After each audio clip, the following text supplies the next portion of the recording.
On today's Agribusiness Day Noon Show on Sports Radio 1450, Kelli Bassett is our guest, agronomist with Pioneer for Central Illinois, all the way across the state from Missouri, nearly now to Indiana. Kelli, thank you for being part of the Noon Show. Thanks for having me on. Appreciate the opportunity. It's always good to talk with you and the other agronomists that we visit with here on a regular basis on this show. A lot of perspective about what's going on out in those fields. And the big thing we can all talk about today is it actually rained across a wide area of central and south central Illinois yesterday. Yeah, that was a good surprise for us going into the beginning of August yesterday. I was very surprised to drive home in the rain yesterday afternoon and yesterday evening, and even here where I'm at in what would be southern Illinois, had an inch of rain and have had reports anywhere up to 4 inches in a few very small areas, and then a lot of folks talking about less than an inch across a more general area. But certainly right now, Steve, as we think about what's this going to do for anything that's still in our fields and growing, definitely turn our shift to the soybeans and how that could impact what we're still looking at in the soybean fields. And to think about it, most of the April planted beans have stopped flowering at this point and are focused on making seeds, and they can still benefit from this rainfall. All the soybeans, as a matter of fact, until they start to yellow and senesce, will take advantage of this additional moisture and precipitation by either setting more pods or otherwise making larger seed size. So it's definitely a benefit for the soybeans at this point. Typically, if we get rain and see any secondary growth at the top of the canopy on some of the fields, it's usually negligible about how many pods or how many additional seeds are formed from something like that. But I think right now we'd be really focused on seed size and what this rainfall, though it might not be a lot, could do for our overall soybean crop. Now, I had a chance yesterday just to expand a little bit more about our planting dates, but I've been really comparing the early planting for beans, and by early I mean April time frame, April 20th on, to our normal or beginning of May time frame. And overall, I'm seeing higher pod counts on those April planted versus our May planted. I found upwards of 30 pods on some of these April planted time frames, and then when I look at the May, it's more questionable about how many pods have formed. And I think the big difference between those planting dates is that the April started flowering just ahead of the summer solstice and actually held on to some of those flowers because it was before we got to the end of June when we started to see temperatures reach 90, and then we stayed in the 90s or hundreds all through July. So they got just a little bit ahead of some of those May planted beans that struggled to get out of the ground because there wasn't enough moisture. So taking the number of seeds right now per plant, multiplying it by the number of plants out there, dividing by seeds per bushel and pounds per bushel, gives a real rough estimate on soybean yield, and that's a difficult thing to do. I've been trying to do that across these fields, and I'm very hesitant to even say some of the yields that I've come up with because I know there's so much still that can be determined by these rainfalls that, pop up out of nowhere, so to speak, and can help develop this crop. Because of some of that information, have we changed perspective on planting date maybe for soybeans? The last couple years, we have really started to move towards an earlier planting date on our soybeans, especially last year and the year before with our early planting having the higher yield potential. The biggest part of that early planting, Steve, the plants go through a long reproductive phase, and it's a little bit earlier. And then the other part that we've been trying to focus on is planting our full season varieties early and then letting them flower through a longer duration. This year, I'm not sure what's going to happen on comparisons between different maturities of soybeans because it can go either way still at this point. Our full season varieties can take advantage of continued rainfall if we were to have it, whereas our early season varieties are done flowering, they're filling pods, and really the only thing that could change on those would be soybean seed size. So I don't know about that question having been answered yet, but 3 years in a row, our early plant does seem to be the favored time frame for soybeans going in the ground. Farmers have been struggling with spider mites in some areas across central Illinois. Does the rain have any effect on that insect pressure?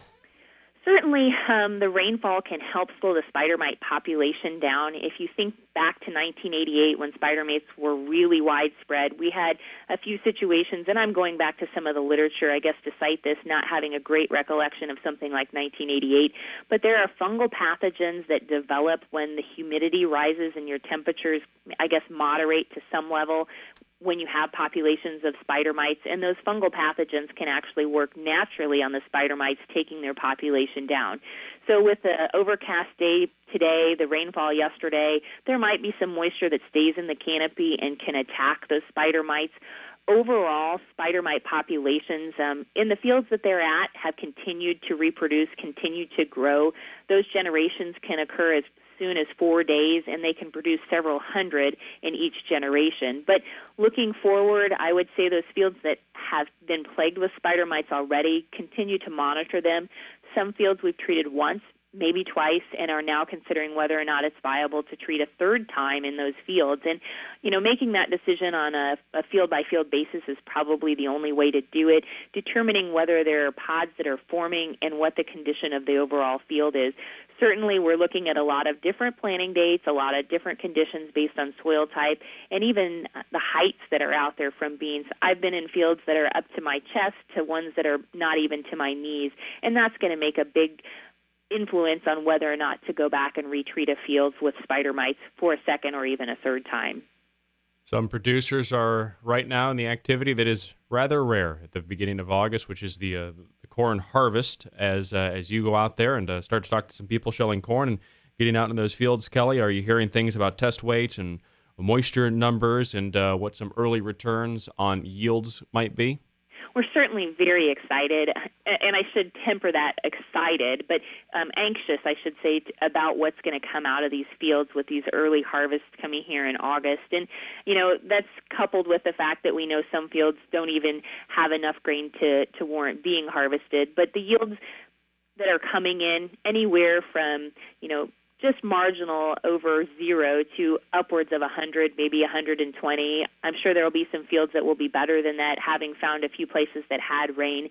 But like you said, test weights are generally lower from these few fields that have been reported, catching around the low 50s. And at this point, moistures are variable because we're getting into some planting dates from March.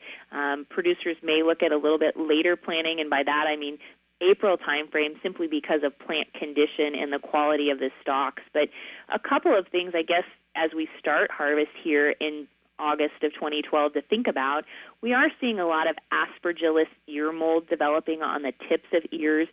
This season, with it being so dry, insect pressure from Japanese beetle and corn rootworm, and then even later in the season from birds looking for moisture, has allowed the pathogen, the Aspergillus ear mold, to get started in some of these fields. And you'll see it typically on the tip of an ear. It's a grayish-green mold. We don't have it every year, but in drought conditions it's common. And the problem with the Aspergillus, especially right now, is the concern that aflatoxin could be an issue. We haven't had any confirmation of the aflatoxin across the area, but I'm continuing to find the Aspergillus ear mold. And like I said, likely closer to the tip of the ear from any insect damage or bird damage that allowed that pathogen to enter the kernel. As harvest will get underway for producers, should they be concerned about what the quality of the stand of that corn is right now and maybe make some decisions about harvest in relationship to that? Certainly a thing to be concerned about as we're getting into harvest. We talked about the storms that came through our area last night, and if there's opportunity for crop to go down from this wind, it's in a year like this when our stalks are compromised. They've taken everything now from the stalk to try and fill the grain and fill the kernel, and right now they're very weak. They're dry and can very easily break over or be crimped or, bend over. So at this point, I'm making some recommendations for producers to begin deciding which fields need to be harvested first, going out to these fields, doing stalk push tests where you push them between the rows, see if they break over or see if they bend. And then a second thing that I would make note of is take the stalk, shake it where the ear is at, and see if the ear stays attached or if it pops out. In drought conditions, the ear shank will undoubtedly weaken because the plant doesn't have enough moisture. And we're seeing in field situations where those ears are coming out very quickly or they may have already started to drop, and that's a common issue that we encounter during drought years. So I would recommend making some management decisions about where to harvest first and take the chance to, or take the initiative to get the crop harvested while it's still standing, while the ears are still attached, rather than waiting until it's just at 15% moisture. I realize we don't want to put a lot more money into the crop because the crop is just not what we would want it to be, but being able to harvest it and rather than looking at it on the ground is something that we need to think about at this point because our stocks are compromised. The ears may not hang on till later into the season or into a normal time frame because the season has been advanced with all of the heat that we've experienced. Kelli, we talked a little bit about, just before that question, about aspergillus and about aflatoxins in corn, and we are going to be addressing a lot on this show and a lot of other conversations about the problems that is for livestock and feeding animals. But is there a concern about being around those molds and that dust that is produced by it during harvest for farmers? That's a good question. When we talk about aspergillus and the potential for aflatoxin, it is a carcinogen, and so that's a concern for producers that are handling that kind of grain, that you do want to be cautious and aware of what kind of issue could be presented to you as a human and not just the livestock that would be fed any grain infected with it. So when we talk about looking at the disease, I'm careful about handling any aspergillus ear mold, just not spreading it around or keeping it in the vehicle, and that would be something, too, going through those fields if it is with the combine, making sure that you're keeping the air filters clean, making sure that, as you're moving the grain, you're cautious, maybe wearing a dust mask and really not breathing in any excess of that kind of infected grain that you need to. There's a lot of things going on right now for farmers, obviously, as people are waiting around on these beans to hopefully turn into a little something more than they expected. We've addressed the harvest, and you're also hearing from a lot of people, and I've talked to a couple of producers too, that might be thinking about maybe for the first time in years or even the first time ever going to wheat. That's certainly on the minds of quite a few producers as we see harvest coming around very quickly this year, and I think two reasons are spurring that. One, we know that as the crop's coming off, we probably not utilized all the fertilizer we applied for either a corn or soybeans, so we know we could take advantage of that by seeding wheat. And then the other part, you think about harvesting, probably generate some cash flow next year in the middle of the summer. So with the first part of that, fall seeding, I think one thing that we'll have to manage are the dry conditions. It would probably be a year where when we think about trying to go behind corn stalks versus soybean, probably easier this year because we don't have near the residue and near the stover left over from our corn crop. But that's one thing we'll have to manage, and waiting for some moisture. We know that there's an adage that says when you seed wheat in the dust, your bins will bust, but you also have to have moisture in order for that crop to germinate. Right now, there's not near enough moisture out there other than the rainfall we had last night.